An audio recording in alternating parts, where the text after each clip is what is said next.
What it do, people? Is Hero of the Streets here with another video. Now I'm going to bring you the rundown reaction to Jujutsu Kaisen chapter 145. Hope you guys enjoy, and let's begin. So, everyone's shocked that they actually got met by Tengen, and Yuki Tsukumo's feeling a little bit salty about that. And asks why Tengen actually closed the Tomb of the Star.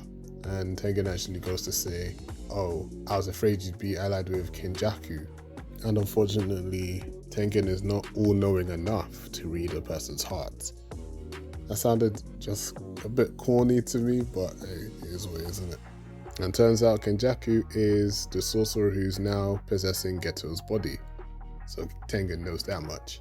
Funny enough, Yuji decides to jump in and be like, "Yo, Tengen, why do you look like a farm?" And then Tengen just says, "I'm immortal, but I'm not anti-aging." And definitely jokes saying that you'll look like this after 500 years. Imagine. And then he goes on to say that after failing to assimilate with the previous vessel in hidden inventory, his aging accelerates and his sense of self has disappeared. So heaven and earth have become a part of him.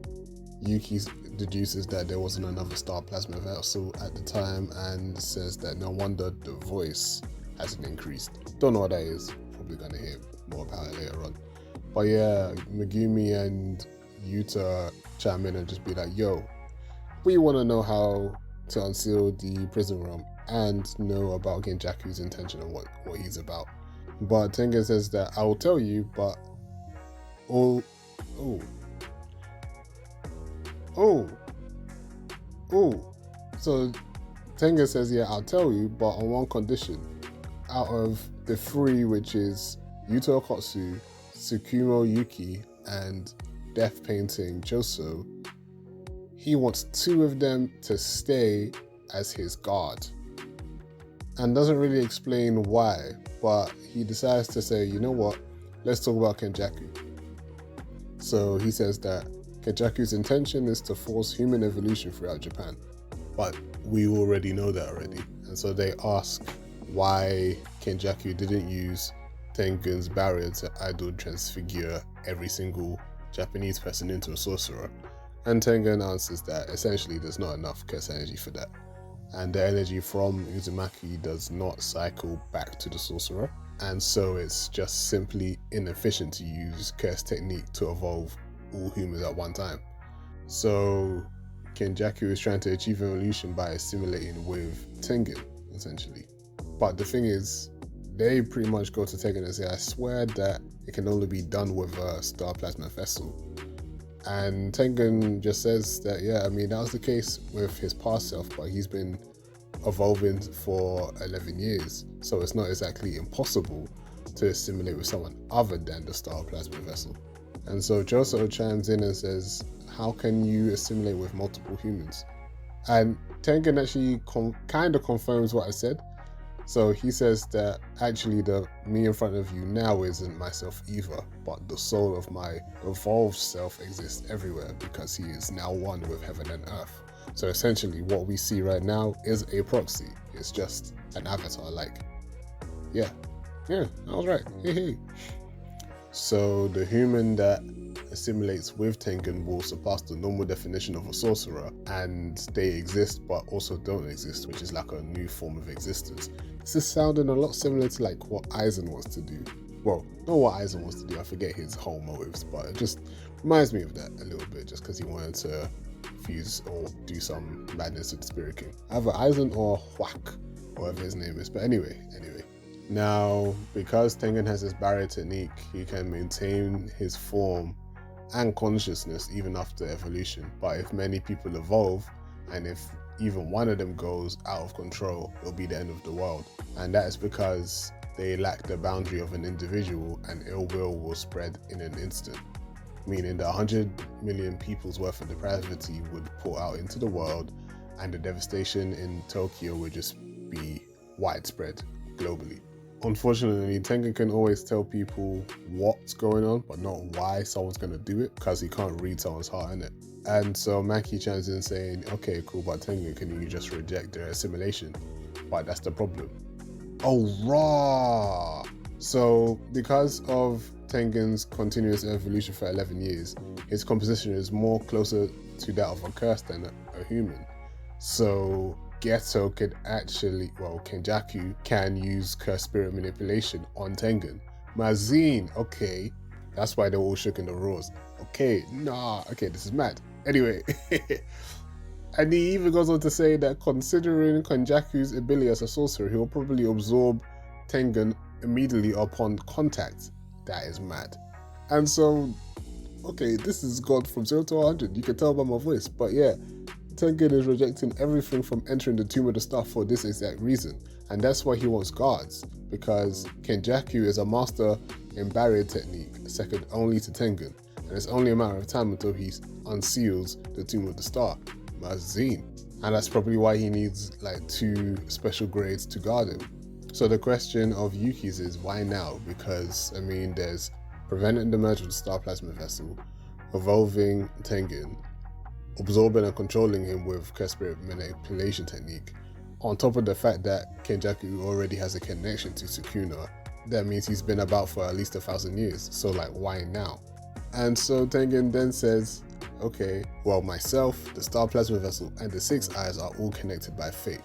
In the past, Kenjaku was beaten twice by the sorcerers with the 6 Eyes. The second time Kenjaku was fully prepared, he killed the 6 Eyes and the Star Plasma Vessel before they hit 1 month old.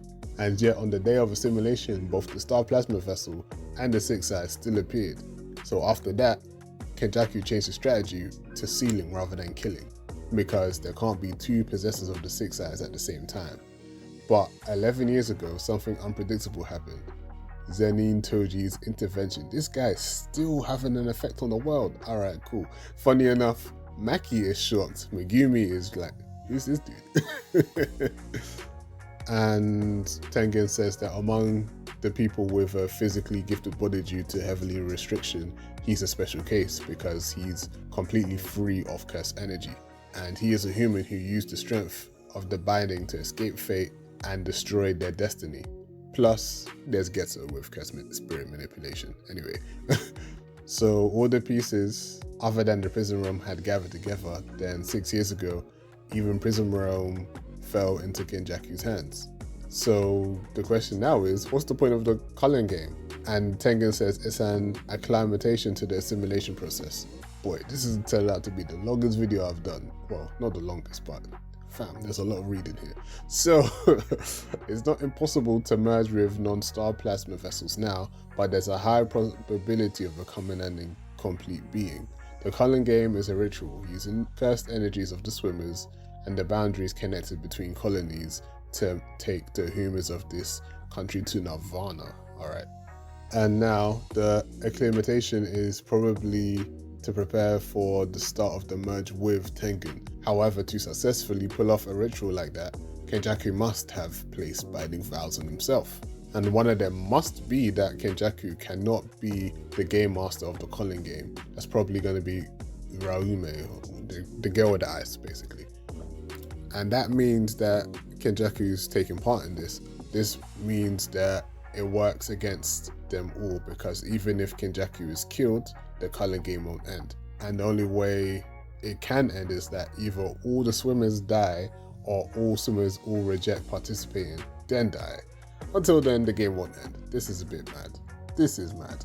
And so the rules of the game are simply set to prevent the ritual from being stopped midway. So with that, Yuta and Megumi deduce that with that rule where it says if you get like 100 plus points, you can go to the game master and add a new rule. They can actually add a rule which allows participants, including Samuki, to leave. And they fall back on the hope that Gojo being released will solve everything, essentially. Bottom line though, is that Choso and Yuki stay. I'm surprised about Choso because I thought he'd want to stay with his bro, but it is what it is. And to be honest, we've seen what Choso can do at the moment, and the way animes and mangas goes, like, showcase what they got, and then they put them to the side, especially if they're not main characters. That's why Hanami got clapped in a heartbeat. Anyway, so Choso says that Yuji needs Okotsu's or Yuki's help, and if Noritoshi, Kamo, or Kenjaku, whatever his name is, will come after Tengen, then there's all the more reason to stay, because ending his life will mean salvation for his bros. And Yuki still needs to speak with Tengen. And then out of nowhere, Tenga's like, alright, cool, safe. And you know what, yeah? I've given you information. I'm going to give you a little bit more of what you need to free Gojo. And gives them the back of the prison realm. And it looks like there's a little bit of a slit, maybe an eye or something on the box, but yeah. Which is essentially a back door. And before it was found by Kenjaku, the prison realm was outside of Tengen's barriers, most likely overseas. So Tengen sealed away the back to suppress the front's presence, but obviously that didn't work and it was found. So Gojo is actually sealed behind his back door, and they actually can't just open it because the one authorized can only open it, which is Kenjaku. So if they really want to forcibly open the door, they would need the inverted spear of heaven, which forcibly shuts down curse techniques, which I'm pretty sure Toji Zenin had, or the black rope, which scrambles and counters techniques. And now Tengen says, yeah, the inverted sword was sealed overseas or destroyed by Gojo 11 years ago, surprise surprise, and the black rope was destroyed by Gojo too, against the black guy with the headpiece. So yeah, it's very unfortunate. And it actually turns out that Yuto Kotsu was searching overseas for that black rope with Miguel, but it was a wasted trip. Now it turns out there is one other way, and that is that the angel that I said was from Platinum End basically is a sorcerer from 1,000 years ago, and her technique is the ability to terminate all techniques. Yeah. Ooh, that's interesting then. But yeah, this was a long video. I hope you guys enjoyed. As always, if you like what I do, please like, comment, subscribe. It would be great. And yeah, peace.